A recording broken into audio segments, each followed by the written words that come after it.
Hello, and welcome to the Sacred Heart Shaman podcast, where we talk about spiritual healing, shamanic wisdom, and the challenges of walking the healer's path. My name is Nadia Harenkiu, and today is episode number 8. We will be talking about why I think we are here on Earth. Hello, and welcome to the podcast. Today we are talking about a big existential question, and that is the purpose of our human existence, or why are we here?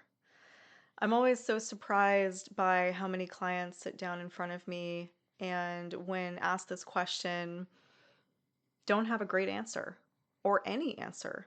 They don't have any basis for their existence here on Earth, and I imagine it is really quite challenging to live life with no belief around a purpose, right? What is there to anchor into?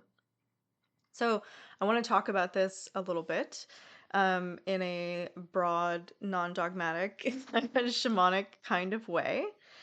So it's my personal belief and experience that we're here to be ourselves fully and to experience life on earth as that full realized person. So I want to talk about what that looks like and what that means. So the first part of this is, who are you?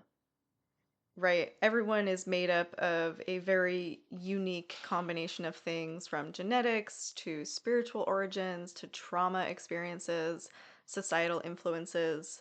Every generation has its own sets of trauma and crappy things that our parents did to us, things that happened that we all witnessed on the news. We have the ancestral trauma, what happened in our bloodline, what happened in our past lives. There's so much that goes into creating you as an individual. And the way that you present as an individual is going to be just as unique because of all of those things that are going into it. So, my work as a medicine woman is about helping people remember who they are and live life from that standpoint, so that they can live it fully, show up fully, bring their medicine to the world. That's my goal for everyone that I work with. And our journey together is about uncovering who you are, your authentic self, which often means a lot of discovering that the things you are not. So a lot of dying, a lot of releasing, a lot of clearing, understanding, so that we can really get to the more core aspects of ourselves. So we often don't show up as ourselves fully in this world due to traumas, things that happen to us in adulthood or childhood that impact the way we view the world or our beliefs around how things work. We have familial patterns, the things that were passed down to us by our parents, our beliefs about women and their role and money and, you know, socioeconomic status and all of that. And one that I deal with a lot in my work, which is a disconnection from the spiritual home. So, a lot of people on this earth right now have a deep sense of um, like a lack of home. They miss their home. They don't feel at home here. They feel like they look around and nothing makes sense, and it feels like people around them are insane, um, because there's so many of us that incarnated from other places at this point in time on Earth. Earth's trajectory is changing. The way that the fabric of this universe is made up is changing, and it's been really interesting, it's a huge component with most of my clients is the spiritual home aspect. So, some more specific examples of what it might look like to not be showing up as yourself, would be being held back by your trauma. So, maybe you have a fear of intimacy or other things that should be a positive experience, social anxiety, recurring self talk, not having the job that you want because you don't believe in yourself. All of these things primarily originate in the childhood. Um, you may have big things in your family that you also recognize for yourself, like women don't claim their personal power, men who never stick around, we have this genetic illness that everyone has in the family, this is an indicator that there's bloodline or ancestral work that needs to be addressed. Um, and then with the spiritual home, it feels a lot like you don't belong.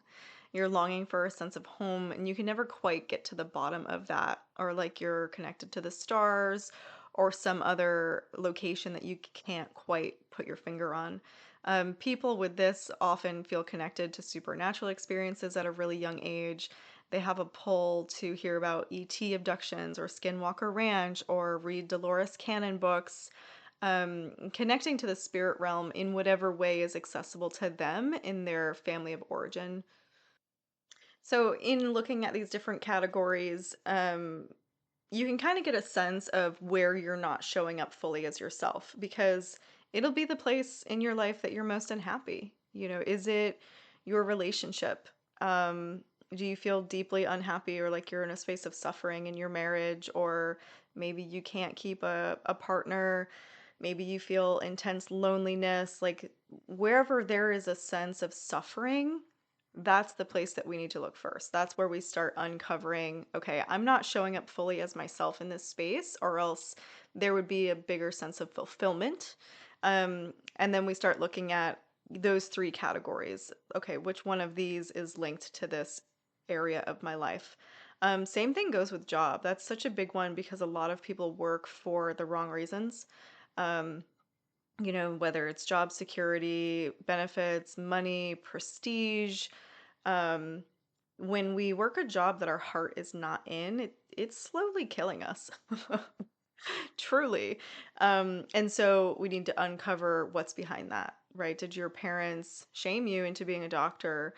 Did your childhood trauma lead you to believe that you would be safe if you were a police officer? Or toxic masculinity thing shows up a lot in law enforcement as well, like being overly masculine because there's a fear of showing feminine. So if you're feeling displeasure or discontent in your job that runs pretty deep, that's a great trailhead to start looking at, okay, why are you not showing up authentically in your career? And so these two different routes I mentioned specifically because I find that when we are in a lot of discontent in our personal life, we're in a space of suffering there. It means that we're primarily operating from childhood woundings. That comes out the most in romantic settings, in relational situations, um, mother wounds, father wounds, that sort of thing. And then in the professional realm, that's more about presenting yourself to the world. And so I see a lot more society level traumas, ancestral stuff, kind of bigger level than what tends to show up in the family units. So if the first part of why we're here is about to be yourself fully, awesome. Okay. The second part is to experience your life fully.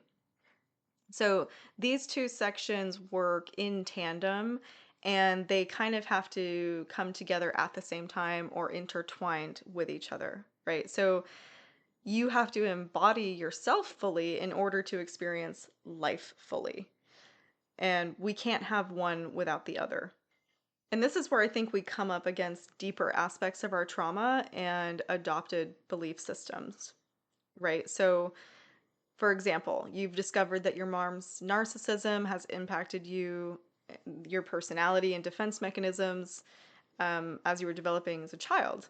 That's awesome. You've uncovered your trauma. Congratulations. So, are you now showing up differently since you know that? Probably not, because knowing it is often not enough to change it. You now know why you are the way that you are, how it impacts your life, and you may start to get a glimpse of who you are underneath it. But that's really only half the battle. This is when the work comes in. This is the part where we excavate the trauma that lives in your nervous system. We process it through the body and the energy. We replace belief systems with something that reflects more truth. And this allows us to embody the true self. So I think this is the part where a lot of people get stuck. Um, and I've heard it called intellectual bypassing. It's totally a thing. I know a lot of people who do it. They know about their trauma. They swear they're doing the work. They go to therapy. But I can see their shadow just continue and continue to grow because you actually have to change, right? You can't just know the trauma, you can't just know the impact and pretend.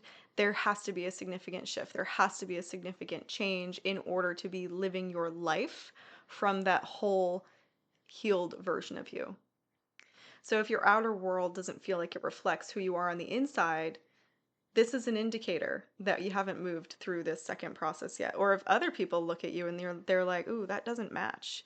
I had some feedback not too long ago where someone was like, "Hey Nadia, you're super evolved spiritually, but like there's a mismatch with your human." And she was absolutely right. And that was right before my divorce when I realized that my entire life relationship was built on all this false childhood stuff that I hadn't yet been ready to look at. So I'll use myself as an example because it's the easiest place for me to pull from.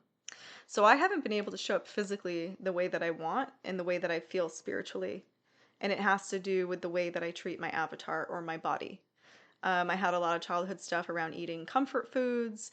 My nervous system was shot, and then it continued to be impacted by my marriage. So when you're in like a narcissistic abusive relationship, your nervous system is it's fried. It's absolutely fried. And I was using food to comfort myself, protect myself, keep things kind of smoothed over. And it wasn't until that the divorce happened that I realized all of the emotions that I had been eating over the years, and I wasn't even in a safe enough place to handle those emotions. And once I started looking at it, of course, physical appearance changed, weight started to drop off. But I had done the work to understand why I was in the relationship I was in, why I was attracted to an abuser as a highly sensitive, empathetic person. And I knew that for so long before I could actually make the change, before I had enough foundation and strength to be able to take that next step and embody it and take action from it.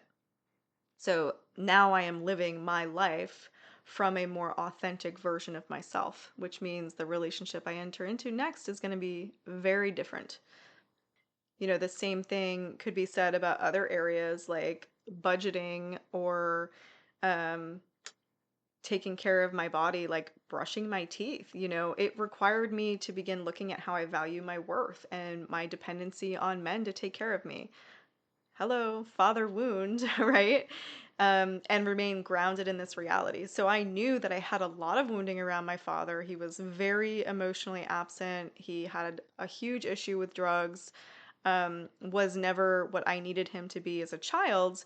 And had made peace with that, but I hadn't let it fully move through my body. Again, this is the harder part of this two-part equation is taking that information and like really digesting it, really processing it.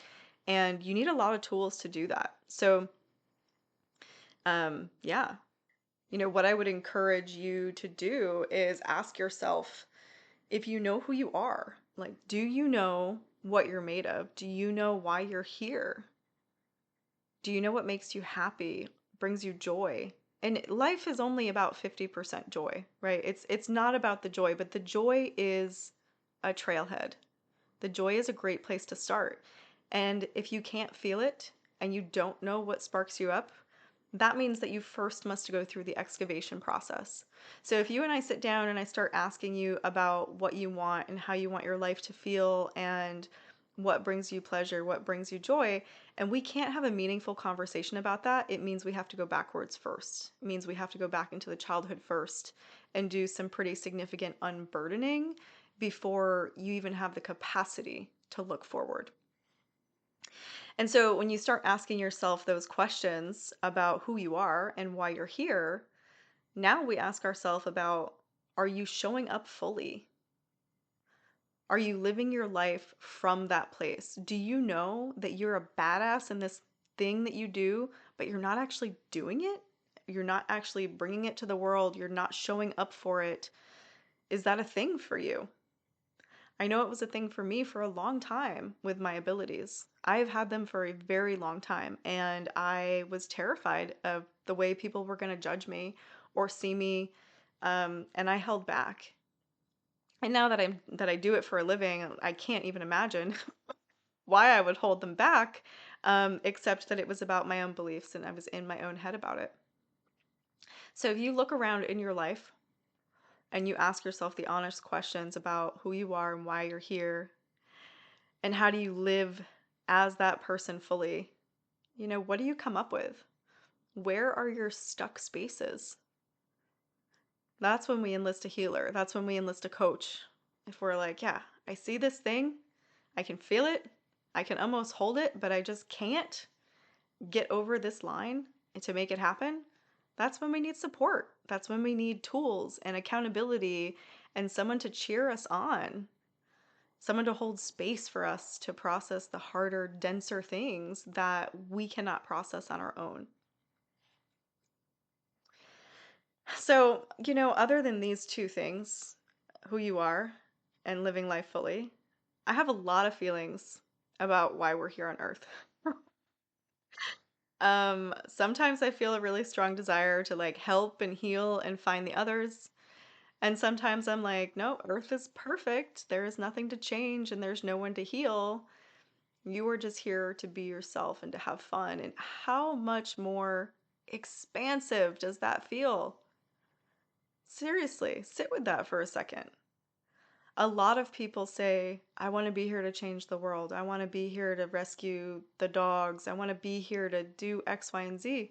That's valid. And I think if that's what you feel, do it. But to me, that was a burden. If I come in thinking, I just want to heal people, that sounds exhausting. What if? What if our purpose is to be here and be fully ourselves? And what if by being fully ourselves, by holding that vibration here and now, it attunes or catalyzes other people to move into that vibration as well? What if just by existing here in that vibration of knowing who you are, you catalyze everyone you come in contact with? What if you are the medicine? And simply your presence and your awareness of yourself is all that is required of you. How freaking awesome is that? How good does that feel? Because I will tell you, it's just that simple. If we all showed up as ourselves, if we all lived in our heart, and we weren't afraid to be vulnerable and to love and to express, this world would be a very different place. Not good or bad, but different. And it wouldn't take many of us for it to happen. Thank you for joining me on this podcast today. I hope that you have a little bit of insight, maybe a little kernel of awareness around why you're here, why you might be here, and how to live life from a more fully embodied space. I hope you have a wonderful rest of your day. Thank you for joining me. If you enjoyed this podcast and want to know more about me and my work, you can find me at www.sacredheartshaman.com.